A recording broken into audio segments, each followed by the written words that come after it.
I thought I was just really pleased with how we responded and bounced back. And I think our pre-conference really helped us with that, to be honest with you. Like being on the road, being, rain delay, late, early games, like all of those things, I think we were really able to kind of grab from those experiences and apply it to Saturday and Sunday. And talking to the team, I felt like the response was like, Coach, we just kind of let the moment get a little too big for us. Like we were excited that it was SEC, started the play, but we were also super nervous. And I was like, well, I'm pretty sure you gotta like hit the ball that comes across the plate, play catch, it's the same game. So I was really happy with Saturday. Sunday surprised me. I'm going to be honest with y'all. Like I thought it was going to be a really tight game, just like Saturdays, and just like saw some things out of them that like really excites me. And I'm a very cautious person. So, I'm like, well, like I don't want to really like love it, but I loved it in that moment, but it's on to Georgia. So, that's kind of us in a nutshell, right? It's like coaching. So, Georgia is obviously going to give us some fits. They can put a lot of crooked numbers across the board, but I think if our pitching does what our pitching can do, and like it's shown all year long, I think, we'll be in some fun games. Excited to be back home. I think we're gonna have really good crowds all weekend long, so I want it to be pretty spicy out there. Yeah. Coach, you've been talking about finding this brand of Aggie softball. Do you think you guys got closer to finding what that is this weekend? Yeah, I hope so. Like, I hope that they are starting to kind of figure those pieces out. I think that, like, kind of what they showed me on Saturday, like, I'm like, all right, like, you guys are buying in, like, you're believing in yourselves. And Matt and I were actually, I can't remember what day it was, but him and I were talking for a podcast or something. And I told him we were going to meet in the team room. And we go into the team room and there's like 10 or 12 of our players just sitting in there, like enjoying each other, like having a good time. And I looked at Matt and I was like, that's the good stuff right there. Like they're starting to get it. They're starting to like, I feel like when you can understand the person sitting next to you, around you, and know them on and off the field, I think you really get the good stuff. And I feel like we're moving in that direction. So I don't know. I just, we're young but I love that we're young. And I think they're so malleable, and I feel like they're starting to get it. They're starting to get it. What do you think has allowed you guys to have, I guess, particularly Clearwater, and then this weekend to start off a weekend or a series with a less than desirable result, but then be able to bounce back with as well as you have in some of these? Yeah, ignorance is bliss, I feel like. Yeah. Like some of them don't even know, like they just like, oh, we show up at the field and we play ball. And I'm like, perfect. But I think, we've had bad practices, right? And so we've addressed that. Like we've said, like we had a bad practice, like you can either have another bad practice or we can come out and focus up and do some things. The other thing that Matt and I talked about, he stuck with me a lot. So, is just like I did some things differently as a coach. I think that's the other thing is like you have to reflect back and say like, okay, what can I do differently to help us? Like what can, Coco do differently? What can Julia Cottrell do differently? Like we can't stay stagnant. I feel like that's life in a nutshell. If I'm not constantly learning and adjusting, then I'm not going to be the best version of myself. So I think that's the other thing that we preach hard to them is like, just because you always did it this way, or just because last game was good doesn't mean that this next game is guaranteed that you're going to be good. So I think that consistency of that hunger, that fight, that grit is what's, helping us. What do you, with Emily coming in, kind of closing on some of these games, what do you think suits her well to kind of be in that back end? And I guess specifically the question I have for Sunday, to put her in, I guess putting her in second inning instead of starting her and seeing how she goes. Anything about the dynamic you think that suits her well? Yeah. So I'm a little weird. You guys know this, but I'm going to go matchups quite a bit. Mm-hmm. And so Levitt matched up the best against Arkansas. When I'm just talking purely from what her movement profile is and how their swing path overall is. So then as a coach, I'm figuring out how can I utilize her the most without them seeing her 4 or 5 times in a weekend. Because at that point in time, it's a flip of a coin, right? Like, I've seen you 5 times, So Kennedy has been lights out, obviously had a little bit of a rough outing, but like I told her, like, you have 40-something other innings that you've been just phenomenal. Dels, we did to her what they did to us, on Sunday. So like all the great ones, it happens, right? It's how you bounce back. And Shaylee's been very dynamic, right? Like she's been just really good for us. So this is like kind of the long story, but this is how my head, works is like, okay, so I would have used Levitt on Friday, but it was kind of like, okay, let's wash this and like move on. So like I knew I was going to start Shaylee because of her movement profile. So like Shaylee, we would predominantly drop, and then we brought in Levitt, who is predominantly up. So from a hitter perspective, they had 2 times through the lineup of this, right? And now we're going to throw you this. So that mixture was good. So if you look at it, Levitt only saw their hitters 1 time, maybe 1 and a couple twice, but really 1 time through the lineup.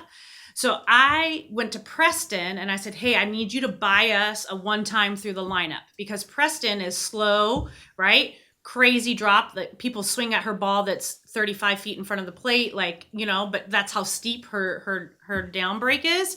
So I said, I need you to go 1 time through the lineup, because Levitt, I need her to only have to go through the lineup twice. So that's kind of where my head went. And then if we kind of got into a sticky spot, like we were going to play the matchup game. And that's kind of one of the great things about us having so many options. So like Kennedy was going to be my early matchup to bridge to Levitt. And then if things kind of went crazy, because Sunday's like all hands on deck, I had Grace Uribe being my bridge between Levitt and Ackerman. So I just mumbled a whole lot, but that's kind of, that's my crazy brain. So yeah, and you'll see that I think throughout the year. We're gonna start on Friday night with people that I think are in like low leverage situations, and then finish with our higher leverage, and then use them throughout the weekend. So how do you talk to your pitchers about kind of being ready? It sounds like weekend to weekend, kind of being ready for whatever the game plan calls that week.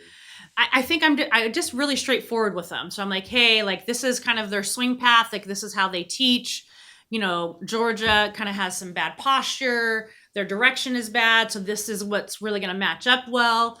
And so then we go into like, this is our plan. And so Wednesday of this week, so like today we do some plyo work, get our kind of mechanics going. Tomorrow we'll work on like some specific pitches that I felt like we didn't execute at the rate we needed to. And then we go over our game plan on Thursday. And so on Wednesday nights, we meet as a staff, and I kind of go over like their lineup, what our plan is, why it's our plan. And I think as transparent as I can be with them, I think it makes them feel better. So like when I go to Preston, I'm like, hey, I need you to get through 1 time through the lineup. She's like, all right, I can do that. And so I think, the more information you give them, then I feel like they can buy into it a little bit more.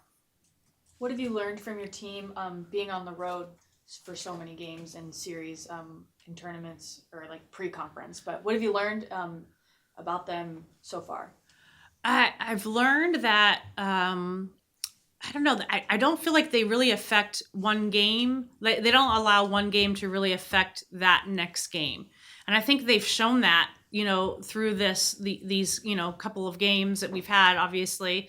But I feel like they really do a good job of like taking a deep breath, going back to their like nuts and bolts of things, and then applying it, for the next game. So I don't really feel like we carry that baggage after a poor performance. And for me, like when you're talking about building a program, that's a really good trait for us to hopefully, carry on year after year. So even when they're juniors, even when they're seniors, like being able to flush and refocus, I think is huge.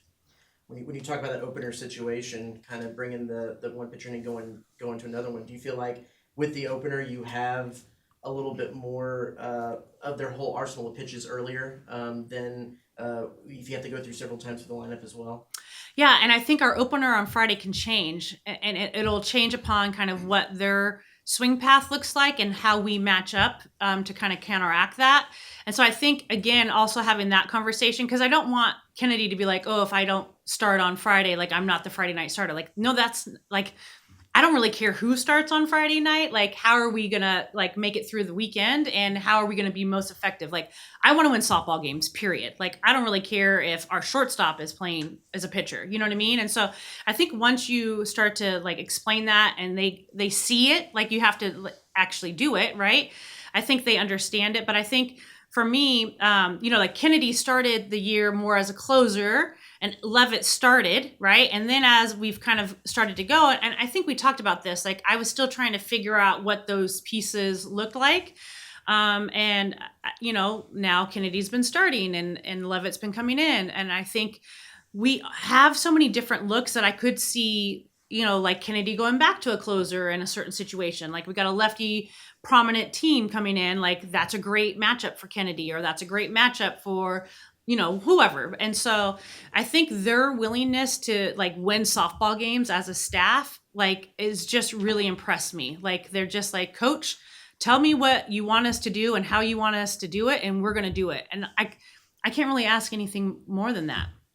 When you talk about studying a team's swing path and making these sort of determinations, how much do you lean on sort of gut feeling and what you see with your eyes, and how much do you lean on like metrics and advanced analytics? Yeah. And so, me being new in the SEC, like in the pack, I felt like I could go through, like I could tell you all the hitters, like, like Kelly I was teasing me after we played them. She's like, you always know how to pitch to us. I'm like, well, yeah, like I've, spent 9 years at Stanford. And, so I think right now my preparation has taken a little bit longer for just prior to the game series. But then at the end of the day, like you have to compete. And I think one of the things that I am able to do and kind of works to my advantage is I was really a hitter, and like that's where I love. And so I understand swings, and most of these high level hitting coaches are going to say like, okay, we're going to hunt this. And so my ability and our pitchers and catchers' ability, and that's why we talk. If you watch our games, like I'm always talking to them, like, what have you seen? Da, da, da, da. Like our ability to identify that quickly, I think is what makes us, will help us be successful, right? Like the team that makes the adjustment quickly and makes the correct adjustment is going to win. And so like, we're always having those conversations like, oh, I think they're on the plate, but they're opening up to cheat on the in. All right, so let's do this. Like you'll see a lot of hitters, like if you look at their metrics, and I go by counts, I go by a lot of things, and I don't bother them with it. It's just for me. But like they're not aggressive their first time around, but then their second and third at bats, they're swinging at the first pitch. Okay, so then let's counter that with this. And Arkansas, like when Levitt came in, they were like cheating on the end. So then she started to throw the curveball, and then it was like the, oh crap, like, so we would sprinkle that in and then still finish with that, her hard stuff up and in. And I think her ability, like you have to be able to throw to both sides of the plate. Because if you can only throw to one side, especially with video and just, the advancement of hitting, like you're not going to be able to make it through. So I kind of went on and on, but it's a little bit of both. Yeah. I think, you've got to be prepared. I have to feel like I know their lineup. Like right now I could probably tell you their lineup, and I'm still not halfway done through, but like, that's my responsibility to them is like, hey, this is what they're doing. This is what it looks like. And I think then when they know that I care that much, then they also like trust me more. You know what I mean? It's like, okay, like the crazy lady has watched, 20 hours of film. Like, all right, coach, like, so. Has it been more exhausting this year compared to previous ones? Just trying to get. Yes. Like, Yeah. They'll tell you that. I'm in the office quite a bit, but it's a family thing. They get it. The first year is always like, they come to the office so I can, pretend I'm a good mom. So we do Monday night family dinner. So that's fun. But that's part, like, I knew that. Like, I love it. Like, I wouldn't be here if, I didn't love it. We're a little wacky, like, so. But yeah, it's the fun stuff. But the fun stuff, like, to me, like, all that work, like, hearing it be silent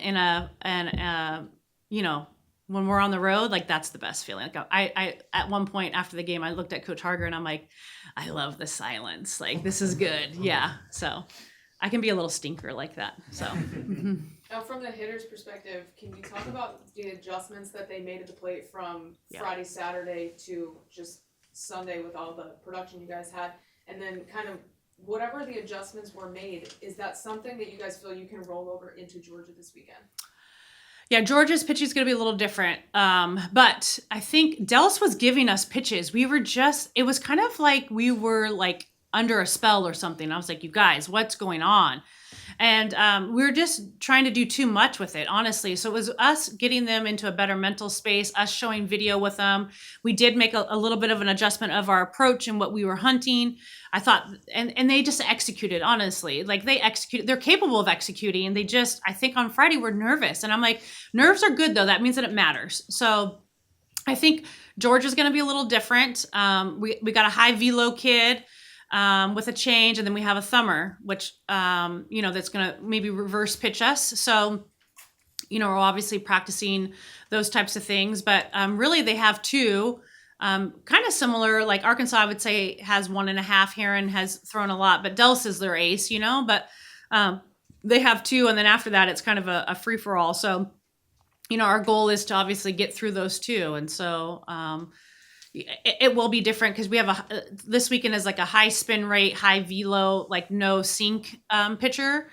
And then the other one is almost the exact opposite. So it's gonna be hard, but like I said, like I love the hard. Like it's kind of like solving the Rubik's cube, right? Like it's hard, but like when you do it, you feel really good about it. And so that's what I want them to feel like from Fridays to Sunday of like, hey, like we couldn't solve it, but by Sunday we had it figured out.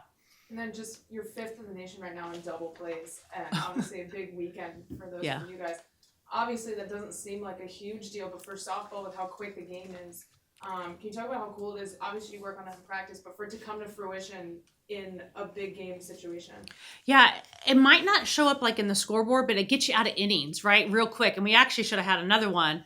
But like it's a total, like our game, any game really is a game of momentum.